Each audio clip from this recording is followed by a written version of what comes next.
Hello everyone, मैं आप सभी का आपके अपने चैनल में स्वागत करती हूँ। आई होप कि आप सभी लोग अच्छे होंगे। आज की वीडियो में हम लोग NCERT 12th class history book को पढ़ने वाले हैं और इस वीडियो में हम लोग पढ़ेंगे चैप्टर नंबर 5 को। और चैप्टर नंबर 5 के अंतर्गत हम लोग अध्ययन करने वाले यात्रियों के नजरिए, समाज के बारे में उनकी समझ, लगभग 10वीं से 17वीं सदी के काल को हम लोग अध्ययन करने वाले हैं। तो चलिए हम लोग स्टार्ट करते हैं चैप्टर नंबर 5 को पढ़ना।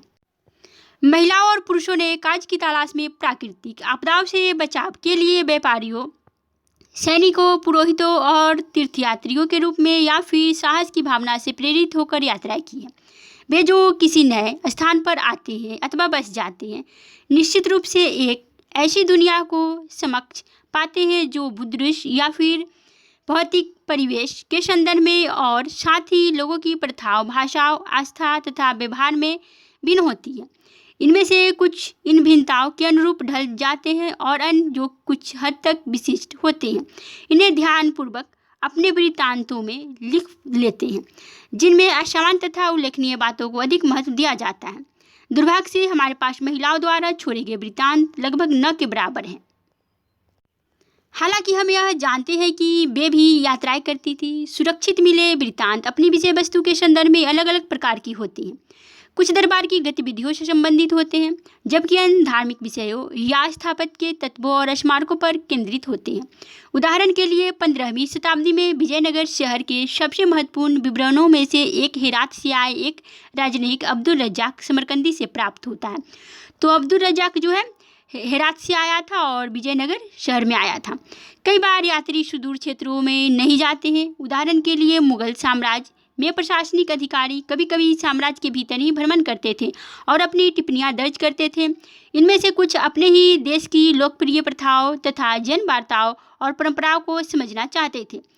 इस अध्याय में हम यह देखेंगे कि उपमहाद्वीप में आए यात्रियों द्वारा दिए गए सामाजिक जीवन के विवरणों के अध्ययन से किस प्रकार हम अपने अतीत के विषय में ज्ञान बढ़ा सकते हैं। इसके लिए हम 3 व्यक्तियों के वृत्तांत पर ध्यान देंगे। अल-बरूनी है फर्स्ट, जो 11वीं शताब्दी में उज्बेकिस्तान आया था, और सेकेंड है इब्न बतूता, जो कि 14वीं शताब्दी में मोरक्को से, तथा फ्रांसीसी यात्री फ्रांसवा बर्नियर, जो कि 17वीं शताब्दी में आया था। तो इस अध्याय में हम लोग 3 व्यक्तियों के बारे में अध्ययन करेंगे। फर्स्ट है अल-बरूनी, जो 11वीं शताब्दी में उज्बेकिस्तान से आया था, और सेकेंड है इब्न बतूता, जो कि 14वीं शताब्दी में मोरक्को से, तथा फ्रांसीसी यात्री जो है फ्रांसवा बर्नियर 17वीं शताब्दी में भारत आया था। इन लोगों के बारे में हम लोग अध्ययन करने वाले। यह है कई यात्रियों ने नारियल तथा पान जैसी चीज़ों को असमान माना है। पूरी तरह से भी सामाजिक तथा सांस्कृतिक पृष्ठभूमि से आने के कारण ये लेखक दैनिक गतिविधियों तथा प्रथाओं के प्रति अधिक सावधान रहते थे। देशज लेखकों के लिए ये सभी विषय समान थे, जो वृत्तांतों में दर्ज करने योग्य नहीं थे। नजरिए में यही भिन्नता ही यात्रा वृत्तांतों को अधिक रोचक बनाती है। ये यात्री किसके लिए लिखते थे, जैसा कि हम देखेंगे। इस प्रश्न का अलग अलग दृष्टांत जो है अलग अलग होगा। अल-बरूनी के उद्देश्य को हम लोग देखेंगे। अल-बरूनी ने अपने कार्य का वर्णन इस प्रकार किया है। उन लोगों के लिए सहायक जो उनसे हिंदुओं, धार्मिक विषयों पर चर्चा करना चाहते हैं, और ऐसे लोगों के लिए एक सूचना का संग्रह जो उनके साथ संबंध होना चाहते हैं। अल-बरूनी तथा किताब उल हिंद के बारे में हम लोग अध्ययन करेंगे। ख्वारिज्म से पंजाब तक के सफ़र को हम लोग अध्ययन करेंगे अल-बरूनी का जन्म आधुनिक उज्बेकिस्तान में स्थित ख्वारिज्म में सन 973 में हुआ था। ख्वारिज्म शिक्षा का एक महत्वपूर्ण केंद्र था और अल-बरूनी ने उस समय उपलब्ध सबसे अच्छी शिक्षा प्राप्त की थी। वह कई भाषाओं का ज्ञाता था, जिनमें सीरियाई, फारस, हिब्रू तथा संस्कृत शामिल है। हालांकि वह यूनानी भाषा का जानकार नहीं था, पर फिर भी वह प्लेटो तथा अन्य यूनानी दार्शनिकों के कार्य से पूरी तरह परिचित था, जिन्हें उसने अरबी अनुवादों के माध्यम से पढ़ा था। सन 1017 ईस्वी में ख्वारिज्म पर आक्रमण के पश्चात सुल्तान महमूद यहाँ के कई विद्वानों तथा कवियों को अपने साथ अपनी राजधानी गजनी ले गया। अल-बरूनी भी उनमें से एक था। वह बंधक के रूप में गजनी आया था, पर धीरे धीरे उसे यह शहर पसंद आने लगा और 70 वर्ष की आयु में अपनी मृत्यु तक उसने अपना बाकी जीवन यही बिताया। गजनी में ही अल-बरूनी की भारत के प्रति रुचि विकसित हुई। जब अल-बरूनी गजनी में ही था तो उसको जो है भारत के प्रति रुचि विकसित हुई। यह कोई असामान्य बात नहीं थी। 8वीं शताब्दी से ही संस्कृत में रचित खगोल विज्ञान, गणित और चिकित्सा संबंधी कार्यों का अरबी भाषा में अनुवाद होने लगा था। पंजाब के गजनबी साम्राज्य का हिस्सा बन जाने के बाद स्थानीय लोगों से हुए संपर्कों ने आपसी विश्वास और समझ का वातावरण बनाने में मदद की। अल-बरूनी ने ब्राह्मण पुरोहितों तथा विद्वानों के साथ कई वर्ष बिताए और संस्कृत, धर्म तथा दर्शन का ज्ञान प्राप्त किया। हालांकि उसका यात्रा कार्यक्रम स्पष्ट नहीं है, फिर भी प्रतीत होता है कि उसने पंजाब और उत्तर भारत के कई हिस्सों की यात्रा की थी। उसके लिखने के समय यात्रा वृत्तांत अरबी साहित्य का एक मान्य हिस्सा बन चुके थे। ये वृत्तांत पश्चिम में सहारा रेगिस्तान से लेकर के उत्तर में वोल्गा नदी तक फैले क्षेत्रों से संबंधित है। तो अल-बरूनी का जो यात्रा वृत्तांत है उसमें पश्चिम में सहारा रेगिस्तान से लेकर उत्तर में वोल्गा नदी तक फैले क्षेत्रों से संबंधित वृत्तांत है। इसलिए हालांकि 1500 ईस्वी से पहले भारत में अल-बरूनी को कुछ ही लोगों ने पढ़ा होगा। भारत से बाहर कई अन्य लोग संभवतः ऐसा कर चुके थे। ग्रंथों का अनुवाद, विचारों का आदान प्रदान, कई भाषाओं में दक्षता हासिल करने के कारण अल-बरूनी भाषाओं की तुलना तथा ग्रंथों का अनुवाद करने में सक्षम रहा। उसने कई संस्कृत कृतियों, जिनमें पतंजलि का व्याकरण का पर ग्रंथ भी शामिल है, का अरबी में अनुवाद किया। तो पतंजलि का जो व्याकरण ग्रंथ है उसका भी अनुवाद किया था अरबी में अल-बरूनी। अपने ब्राह्मण मित्रों के लिए उसने यूक्लिड यानी एक यूनानी गणितज्ञ के कार्यों का संस्कृत में भी अनुवाद किया। अब हम लोग पढ़ेंगे किताबुल हिंद के बारे में, जो कि अल-बरूनी के द्वारा रचित है। अरबी में लिखी गई अल-बरूनी की कृति किताबुल हिंद की भाषा सरल और स्पष्ट है। यह एक विस्तृत ग्रंथ है जो धर्म और दर्शन, त्योहारों, खगोल विज्ञान, कीमिया, रीति रिवाजों तथा प्रथाओं, सामाजिक जीवन, भार तौल तथा मापन विधियों, मूर्तिकला, कानून, मापतंत्र विज्ञान आदि विषयों के आधार पर 80 अध्यायों में विभाजित है। मापतंत्र विज्ञान मापने के विज्ञान से संबंध रखता है। सामान्यतः, हालांकि हमेशा नहीं, अल-बरूनी ने प्रत्येक अध्याय में एक विशिष्ट शैली का प्रयोग किया, जिसमें आरंभ में एक प्रश्न होता था, फिर संस्कृतवादी परंपराओं पर आधारित वर्णन और अंत में अन्य संस्कृतियों के साथ एक तुलना। आज के कुछ विद्वानों का तर्क है कि इस लगभग ज्यामितीय संरचना, जो अपनी स्पष्टता तथा पूर्वनियमता के लिए उल्लेखनीय है, का एक मुख्य कारण अल-बरूनी का गणित की ओर झुकाव था। अल-बरूनी, जिसने लेखन में भी अरबी भाषा का प्रयोग किया था, ने संभवतः अपनी कृतियां उपमहाद्वीप के सीमांत क्षेत्रों में रहने वाले लोगों के लिए लिखी थी। वह संस्कृत, पाली तथा प्राकृत ग्रंथों के अरबी भाषा में अनुवादों तथा रूपांतरणों से परिचित था। इनमें दंतकथाओं से लेकर खगोल विज्ञान और चिकित्सा संबंधी कृतियां सभी शामिल थी।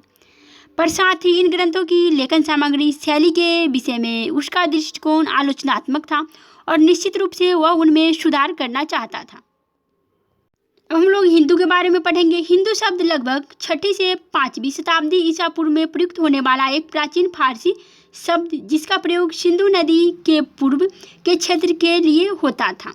तो हिंदू शब्द जो है लगभग 6वीं से 5वीं शताब्दी ईसा पूर्व में प्रयुक्त होने वाले एक प्राचीन फारसी शब्द, जिसका प्रयोग सिंधु नदी के पूर्व के क्षेत्र के लिए होता था, से निकला था। अरबी लोगों ने इस फारसी शब्द को जारी रखा और इस क्षेत्र को अल हिंद तथा यहाँ के निवासियों को हिंदी कहा। कालांतर में तुर्कों ने सिंधु से पूर्व में रहने वाले लोगों को हिंदू, उनके निवास क्षेत्र को हिंदुस्तान तथा उनकी भाषा को हिंदवी का नाम दिया। इनमें से कोई भी शब्द लोगों की धार्मिक पहचान का द्योतक नहीं था। तो इनमें से कोई भी शब्द धार्मिक पहचान का द्योतक नहीं था। इस शब्द का धार्मिक संदर्भ में प्रयोग बहुत बाद की बात है।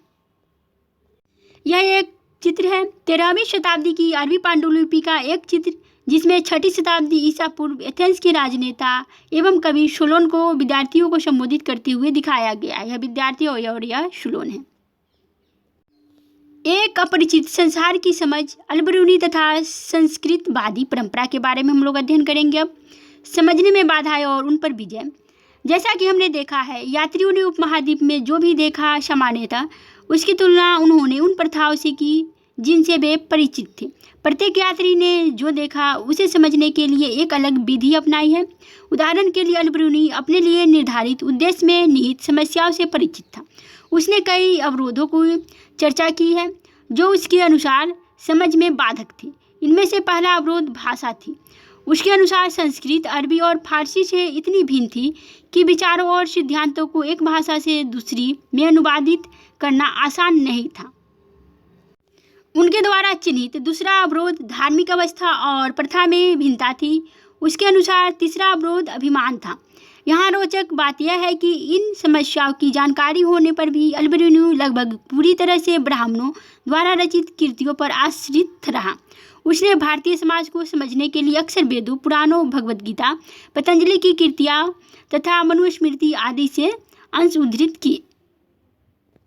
विशाल पहुंच वाली एक भाषा को हम लोग देखेंगे। संस्कृत के विषय में अल-बिरूनी यह लिखता है कि यदि आप इस कठिनाई यानी संस्कृत भाषा सीखने की से पार पाना चाहते हैं तो यह आसान नहीं होगा, क्योंकि अरबी भाषा की तरह ही शब्दों तथा विभक्तियों दोनों में ही इन भाषा की पहुंच बहुत विस्तृत है। इनमें एक ही वस्तु के लिए कई शब्द मूल तथा व्युत्पन्न दोनों प्रयुक्त होते हैं और एक ही शब्द का प्रयोग कई वस्तुओं के लिए होता है, जिन्हें भली प्रकार समझने के लिए विभिन्न विशेषक संकेत पदों के माध्यम से एक दूसरे से अलग किया जाना आवश्यक है।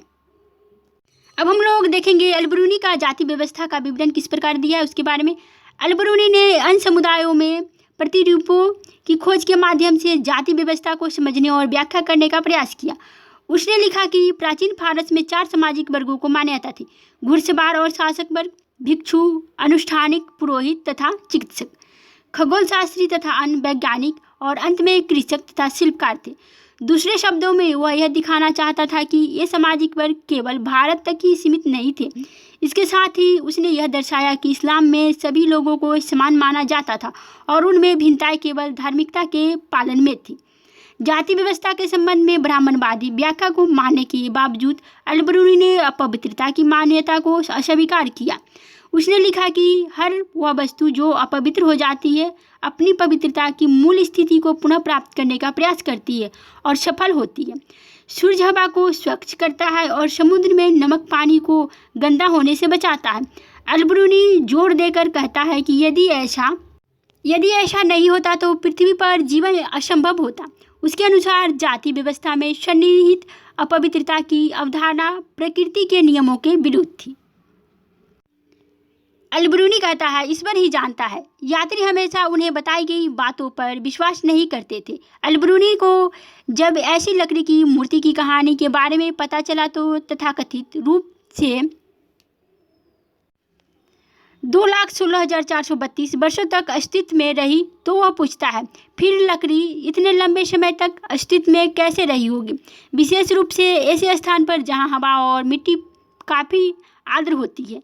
ईश्वर ही जानता है। जैसा कि हमने देखा कि जाति व्यवस्था के विषय में अल-बिरूनी का विवरण उसके नियामक संस्कृत ग्रंथों के अध्ययन से पूरी तरह से गहनता से प्रभावित था। इन ग्रंथों में ब्राह्मणों के दृष्टिकोण से जाति व्यवस्था को संचालित करने वाले नियमों का प्रतिपादन किया गया था, लेकिन वास्तविक जीवन में यह व्यवस्था इतनी भी कड़ी नहीं थी। उदाहरण के लिए अत्यंजन यानी शाब्दिक रूप में व्यवस्था से परे नामक श्रेणियों से सामान्यता यह अपेक्षा की जाती थी कि वे किसानों और जमींदारों के लिए सस्ता श्रम उपलब्ध कराए। दूसरे शब्दों में हालांकि ये अक्सर सामाजिक प्रताड़ना का शिकार होते थे, फिर भी इन्हें आर्थिक तंत्र में शामिल किया जाता था। अब हम लोग देखेंगे वर्ण व्यवस्था के बारे में क्या है अल-बिरूनी ने कहा। अल-बिरूनी वर्ण व्यवस्था का इस प्रकार उल्लेख करता है, सबसे ऊंची जाति ब्राह्मणों की है, जिनके विषय में हिंदुओं के ग्रंथ हमें बताते हैं कि वे ब्राह्मण के सिर से उत्पन्न हुए थे, और क्योंकि ब्रह्म प्रकृति नामक शक्ति का ही दूसरा नाम है और सिर शरीर का सबसे ऊपरी भाग है, इसलिए ब्राह्मण पूरी प्रजाति के सबसे चुनिंदा भाग है। इसी कारण से हिंदू उन्हें मानव जाति में सबसे उत्तम मानते। अगली जाति क्षत्रियों की है, जिनका सृजन ऐसा कहा जाता है ब्राह्मण के कंधों और हाथों से हुआ था। उनका दर्जा ब्राह्मणों से अधिक नीचे नहीं है। फिर उसके पश्चात वैश्य आते हैं, और जिनका उद्भव ब्राह्मण की जंघाओं से हुआ है। शूद्र, जिनका सृजन उनके चरणों से हुआ था। अंतिम 2 वर्गों के बीच अधिक अंतर नहीं है, लेकिन इन वर्गों के बीच भिन्नता होने पर भी ये एक साथ एक ही शहरों और गांवों में रहते हैं, समान घरों और आवासों में मिलजुल कर रहते हैं। तो अल-बिरूनी ने शूद्र और वैश्य को समान बताया है कि उनमें कोई अंतर नहीं था इन 2 वर्गों में। तो इस वीडियो में इतना ही रहेगा। नेक्स्ट वीडियो में हम लोग पढ़ेंगे इब्न बतूता के बारे में।